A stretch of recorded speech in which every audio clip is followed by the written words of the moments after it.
Praise the Lord. Greeting to all in the matchless and precious name of Jesus Christ. And once again, I welcome you all to this audio message in the name of Jesus. Being the part of the sharing of the word of God, let us read Holy Gospel according to Saint Luke, chapter 24, verse from 28 and 29. Holy Gospel according to Saint Luke, chapter 24, from verse 28 and 29. And they approached the village where they were going, and he acted as though he were going further. But they urged him, saying, "Stay with us, for it is getting toward evening, and the day is now nearly over." So he went in to stay with them. Once again, from this area of the Bible, we can see Jesus Christ has been traveling. When we read about from that chapter itself, we can read, when we read from verse 13 to 15, we read once again, "And behold, two of them were going that very day to a village named Emmaus, which was about 7 miles from Jerusalem, and they were talking with each other about all these things which had taken place. While they were talking and discussing, Jesus himself approached and began traveling with them." So it's a very familiar area of the Bible. We can see that after the resurrection, Jesus Christ was been traveling along with the Cleopas. From the remaining part of the area of the Bible that we can see, Cleopas and his companion was been they are walking to Emmaus, and Jesus was been accompanying them. So Jesus, from this area we can see Jesus had a discussion with them, and Jesus taught them from the Bible regarding even including the resurrection also. And they came to understand the revelations from the biblical teaching and all. And at last, as we read in the 28 and 29, once again we can see, "And they approached the village they were going, and he acted as though he were going further." Jesus, that area of the Bible, once again, when we come to that area, we can see Jesus who has been walking along with the Cleopas to Emmaus, and when it was getting toward evening, he acted as though he were going further. But they invited him by insisting to stay along with them. They were so eager to have his companionship. And when they all together reached their home, they preferred and placed the new guest as their important host. God is always rejoicing when we insist upon him to be with us. When we read that verse number 28, we can see the last portion, he acted as though he were going further. Bible is teaching us that Jesus was trying to pass them by letting them to invite him. In other meaning, Jesus was examining their faith and attachment towards him. He will never ignore or walk over to those who require his presence and companionship. That is what Holy Spirit is teaching this morning. Everyone, those who have invited Jesus to their life and to their homes, have been literally blessed. When we come to the Holy Bible, you can see it is. So here, house of Cleopas became as an example for them, who was blessed by receiving Jesus Christ and the servants of God with pleasure. Verse number 33 we can see, "And they got up that very hour and returned to Jerusalem, and found gathered together the 11 and those who were with them, saying, 'The Lord has really risen and has appeared to Simon.'" So as they recognized and blessed by Jesus Christ, Cleopas and the companion, at once they left to Jerusalem and became the witness of Jesus Christ. So this morning, once again, we are reminded by Holy Spirit, those who have been deliberately and with pleasure, those who have really invited Jesus Christ or the Almighty God to their life, they've been literally blessed. When we read book of Genesis chapter 18, we can see from verse 1 to 3. "Now the Lord appeared to him by the oak of Mamre while he was sitting at the tent door in the heat of the day. When he lifted up his eyes and looked, behold, 3 men were standing opposite him, and when he saw them, he ran from the tent door to meet them and bowed himself to the earth and said, 'My Lord, if now I have found favor in your sight, please do not pass your servant by.'" It is so here also we can see Abraham is insisting the Almighty God to his house. So among these three visitors, it was Almighty God and the other was the angels. They visited Abraham for confirming of the godly promise to Abraham. So from verse number 6 to 8 we can see, here we can learn the sincere, warm and wholehearted hospitality of Abraham and Sarah to the heavenly visitors. As we read in letter of Hebrews chapter 13 verse 2, do not neglect to show hospitality to strangers, for by this somehow entertained angels without knowing it. So these Bible verses was been fulfilling in Abraham's life. So that's the result. When we study, when we learn that area of the Bible, we can see Abraham's treat was most delicious. By receiving the Lord and the angels, Abraham and Sarah were blessed with the most valuable rewards. Their godly promise was being confirmed after a historical waiting to get their own son, which made them both to rejoice throughout their life.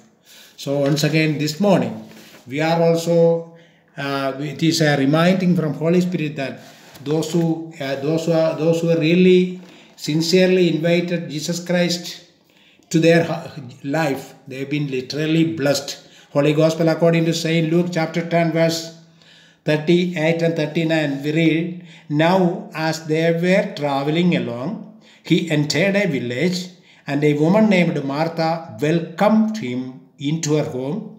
She had a sister called Mary who was seated at the Lord's feet listening to his word.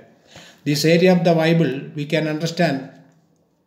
It was the Lazarus house who has been risen from grave, whom Jesus Christ has been risen from grave. When we study along with the Holy Gospel according to Saint John chapter 11, we can see that. So with these members of the house, Jesus Christ had a good companionship. Here we see, after when we evaluate that area of the Bible, we can see after teaching throughout Galilee, Jesus returned to Jerusalem for the Feast of Booths. He spoke in Jerusalem and then visited his friends Mary and Martha in Bethany, a tiny village of the eastern slope of the Mount of Olives. The last part, verse number 38, when we read once again, now as they were traveling. So Jesus was been traveling with his disciples. He was not alone.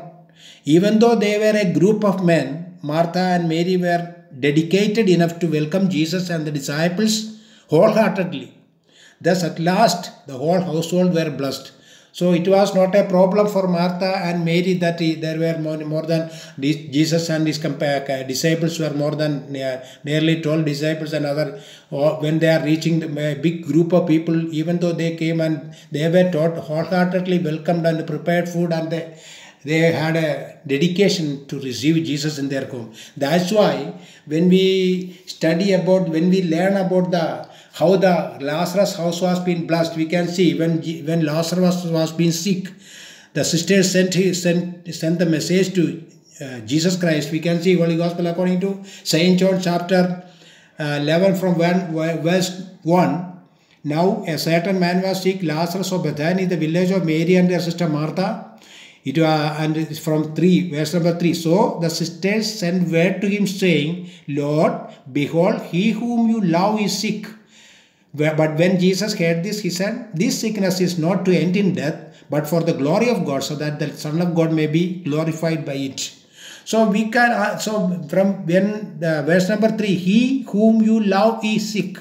So from these verses we can understand, as their brother grew very sick, Mary and Martha turned to Jesus for help. They believed in his ability to help because they had seen his miracles.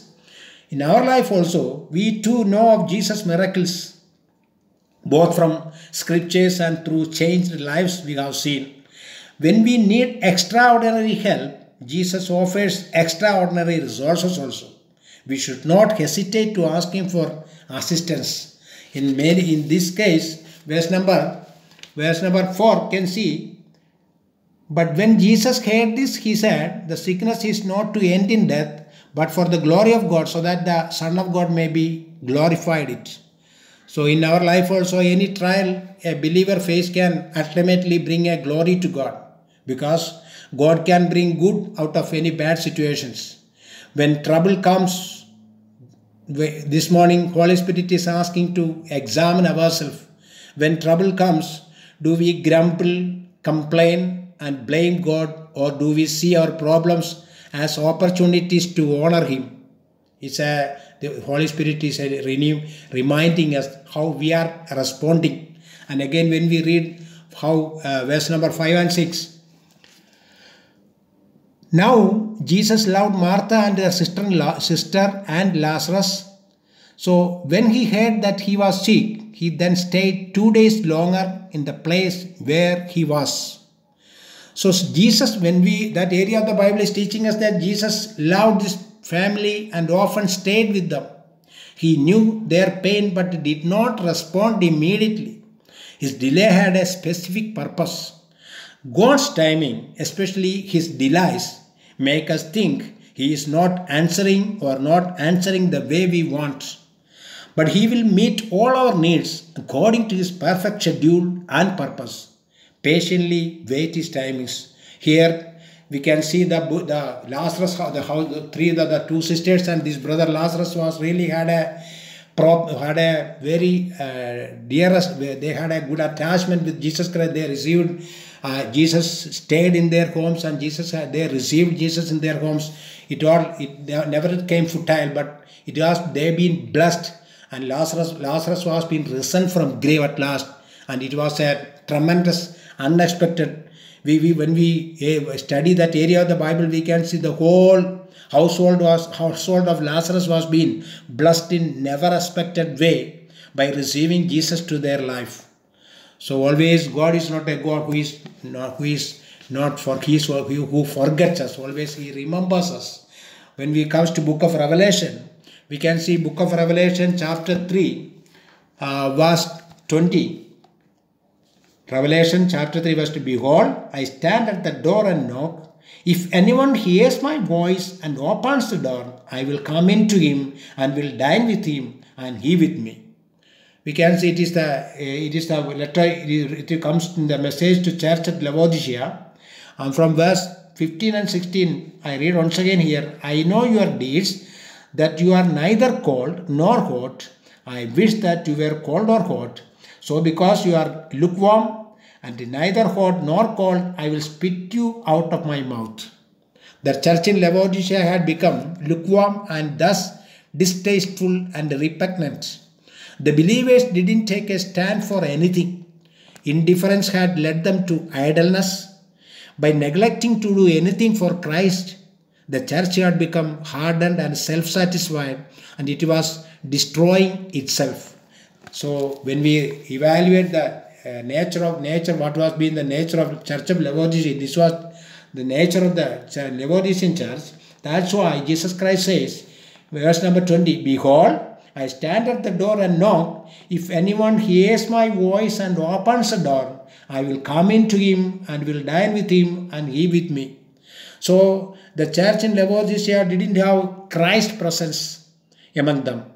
Christ knocked at the door of their hearts, but they were so busy enjoying worldly pleasures that they didn't notice that he was trying to enter.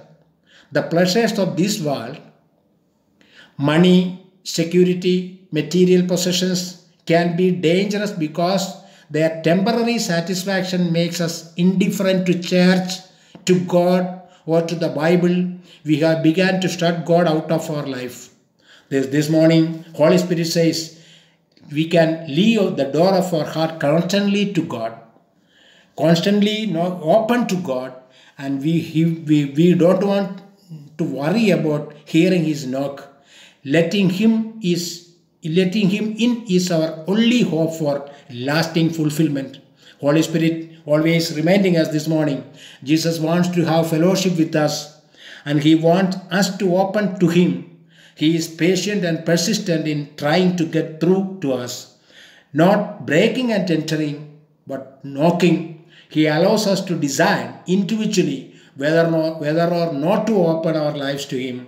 Specifically, Holy Spirit is once again reminding we should have a confirmation this morning by hearing this word of God, whether we are a Christ-centered person, whether Jesus Christ is residing, He is in our heart or not, whether our motives are biblical or not. You may be named as a Christian, but this morning Holy Spirit wants to confirm from our life that whether we are a Christ-centered person or whether we are a pretending Christian or not. By this word, may God bless everyone. Let us pray. Heavenly Father, thank you for the words you have spoken through your Holy Spirit this morning regarding your desire to stay along with us. Behold, I stand at the door and knock. If anyone hears my voice and opens the door, I will come into him and will dine with him, and he with me. O Lord, enable us to accept your heavenly invitation and promise today. We pray in Jesus' name. Amen.